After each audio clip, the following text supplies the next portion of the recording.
High Krishna, বলো তুমি কেমন লুক চাইছো? বলো বলো। তুমি তোমার মতো করেই সাজিয়ে দাও যাতে আমাকে মানে আমার ফেসের সাথে ম্যাচ হয়, যাতে আমাকে সুন্দর আচ্ছা লাগে ব্যাস। আচ্ছা, আর কোনো ডিমান্ড আছে? হেয়ার বা আইস?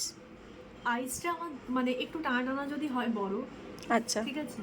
আর লিপস্টিক হচ্ছে রেড পরবো, আচ্ছা আর ওকে। বাকিটা তুমি তোমার মতো করে দিও। আচ্ছা ওকে, চলো ফাইনাল লুকে দেখা হচ্ছে। ভিডিও আপ করো। বলো দিদি, দেবিকাদির কাছে সেজে তোমার কেমন লাগলো? দেবিকাদি অ্যাকচুয়ালি কিরকম সাজায় আমি জানতাম না, একজনের রেফারেন্সেই হচ্ছে আমি দেবিকাদিকে বুক করি। মনের মধ্যে তো হচ্ছে ভয় ছিলই কিরকম হবে না হবে, কিন্তু আফটার ফুল মেকআপ মানে ফুললি স্যাটিসফাই যে আমাকে রেকমেন্ড করেছে। তো মানে একদম ঠিক মানুষকে আজকের দিনের জন্য সাজেস্ট করেছিল। আচ্ছা, ভালো লেগেছে তো? সব পুরো ফুললি স্যাটিসফাইড তুমি?